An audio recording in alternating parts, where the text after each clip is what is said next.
¿Qué tal, queridos hermanos? Buen día, sean bienvenidos aquí a su Rincón del Diácono en este ya domingo 18 del tiempo ordinario, que vamos a meditar la palabra de Dios. Ojalá que no sé a qué hora estés viendo este video, si es temprano en la mañana, no te olvides de ir a misa. No te olvides de ir a misa porque no solamente es ir a cumplir, es a tener ese encuentro con el Señor, es alimentarte de la mesa de la palabra primero y luego, si no hay ningún impedimento canónico, de la mesa de la comunión, y con eso vas a tener la fortaleza para seguir tu camino hacia el encuentro del Señor al final de los tiempos, que nos sigue ilustrando el Señor. Ya hemos visto, a veces queremos signos, queremos que Dios me demuestre que está conmigo. Pues bueno, en la Eucaristía está presente en el sacramento del altar.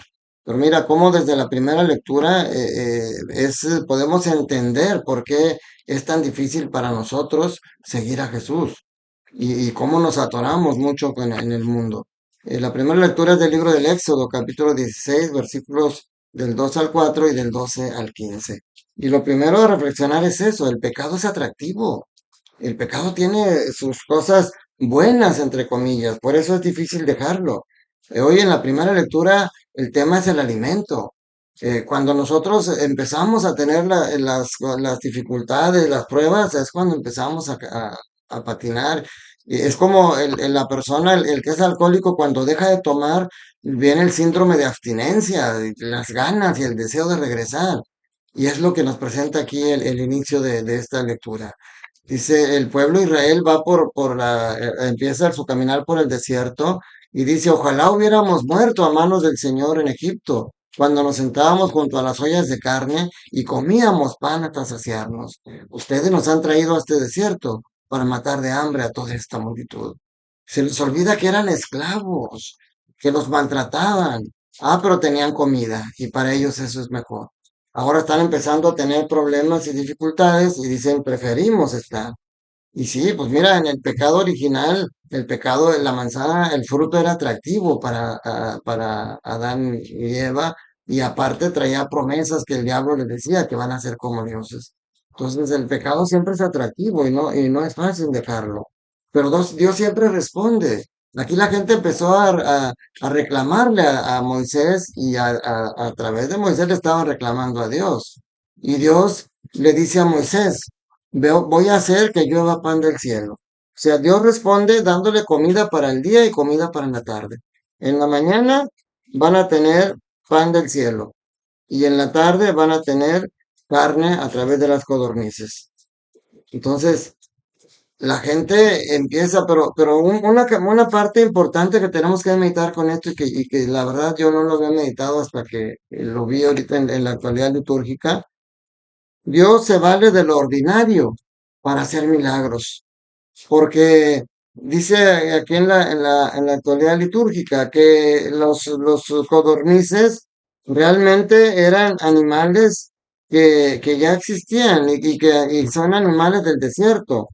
O sea, dice,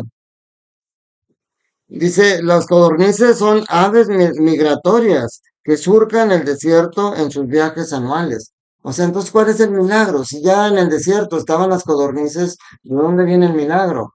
Pues obviamente el milagro viene de que hay codornices normalmente, pero no para alimentar a tanta gente, eran miles de personas las que venían caminando el desierto, y sin embargo, Dios dio lo suficiente para que todos pudieran comer. Lo mismo que el maná, dice el maná,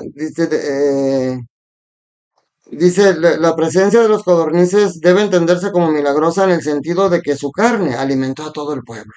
Y luego dice, un fenómeno natural bien conocido se transforma en un signo del cuidado de Dios. Dice, lo mismo ocurre con el maná. Podría tratarse de una resina que brota de ciertas plantas del desierto. O sea, a lo mejor algunas plantas sacaban esa resina que el aire lo sacó y que se convertía en una harina con la cual podían hacer pan. Pero volvemos a lo mismo. Entonces, el milagro no viene de la existencia de él, porque de hecho era tan raro y tan desconocido que el nombre de maná no viene por un significado propiamente de pan que bajó del cielo. Dice que el nombre de maná viene porque al ver eso decían ellos manú, manú. Y Manú significa, ¿qué es esto? O sea, no lo entendían. Y de ahí se le quedó el nombre de Maná. como el pan que viene del cielo. Entonces, este punto es importante. Dios se vale de lo ordinario y por eso Dios se vale de nosotros para hacer cosas extraordinarias. En el Evangelio se toma de este pasaje y es el inicio de lo que es el discurso del pan de vida que tantos problemas ocasionó Jesús. Se puede decir que era el inicio del fin, porque la introducción empieza diciendo de mucha gente buscaba a Jesús con inquietud, pero ¿cuál era el motivo por el cual lo buscaban? Era por interés. Jesús les dice, ustedes me buscan no porque quieran estar conmigo, me buscan porque les di de comer a mucha gente y ustedes quieren comer también sin trabajar, por eso me buscan.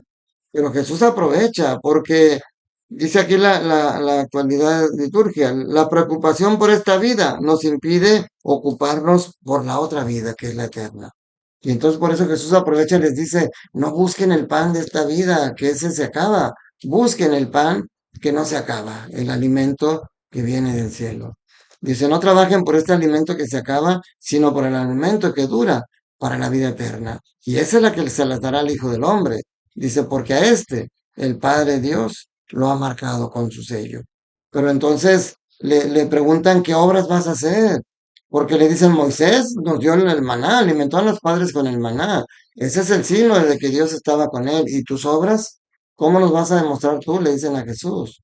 Pero Jesús les dice, yo les aseguro que no fue Moisés quien les dio el pan del cielo, es mi Padre quien les ha dado el verdadero pan del cielo, porque el pan de Dios es aquel que baja del cielo y da la vida al mundo. Fíjense todo lo hermoso y lo profundo que es esto, porque en la encarnación baja ese pan del cielo y se encarna en María Santísima y ahí se desarrolla para llegar a este mundo. O sea, ese es el maná, realmente fue de aquí mismo, de la tierra, que Dios utilizó para darles de comer. El poder vino del cielo, pero las circunstancias, los elementos estaban en la tierra, las codornices la harina, como ya lo mencionamos. En cambio, este es el verdadero pan del cielo, porque este es el que verdaderamente bajó del cielo para estar entre nosotros. Dice, Dice, entonces le dijeron, Señor, danos siempre de ese pan. Y Jesús le contestó que aquí, por eso les digo, aquí estaba el principio, quizá aquí está el principio del fin. Porque dice, Jesús les contestó, yo soy el pan de la vida. El que viene a mí no tendrá hambre, y el que cree en mí nunca tendrá sed. Y dice aquí la actualidad litúrgica, dice, a medida que va conversando Jesús con la gente con este tema, dice la muchedumbre se va alejando de Jesús y aparece una mayor hostilidad. A medida que la conversación avanza, cada vez hay menos gente que se queda con Jesús y al final solamente quedan los 12. ¿Se acuerdan que después les dice Jesús, ustedes también quieren dejarme? Y Jesús les dice, ¿a quién seguiremos? Solo tú tienes palabras de vida eterna. Entonces, y aparte, este que les dice Jesús, cuando les dice, yo soy el pan de la vida, ahí está hablando de su Padre también, de que Él es igual que el Padre. Ya ve, yo soy. Y entonces, todo esto, como les decía, y como lo meditamos en días pasados, toda esta palabra, todo esto que Dios está en tu corazón, tiene que llevarnos a un cambio, tiene que llevarnos a una vida diferente. Por eso, eh, por eso en la segunda lectura es muy interesante, muy hermoso en la carta a los Efesios, que Jesús, ya veíamos cómo Pablo les decía en días pasados, que lleven una vida digna del llamamiento que han recibido. Y decía, sean amables, comprensivos, tolerantes, soportense mutuamente con amor. Hoy les dice, la primera pregunta que nos haríamos al leer esta lectura, ¿qué es lo que hemos aprendido de Cristo? ¿Qué nos dice todo ese mensaje de vida eterna? A ellos, a la gente de los tiempos de Jesús, todo ese discurso del pan del cielo los llevó a alejarse de Jesús. Pero a nosotros que conocemos toda la historia de antes y después, ¿qué hemos aprendido de esto que nos dice Jesús?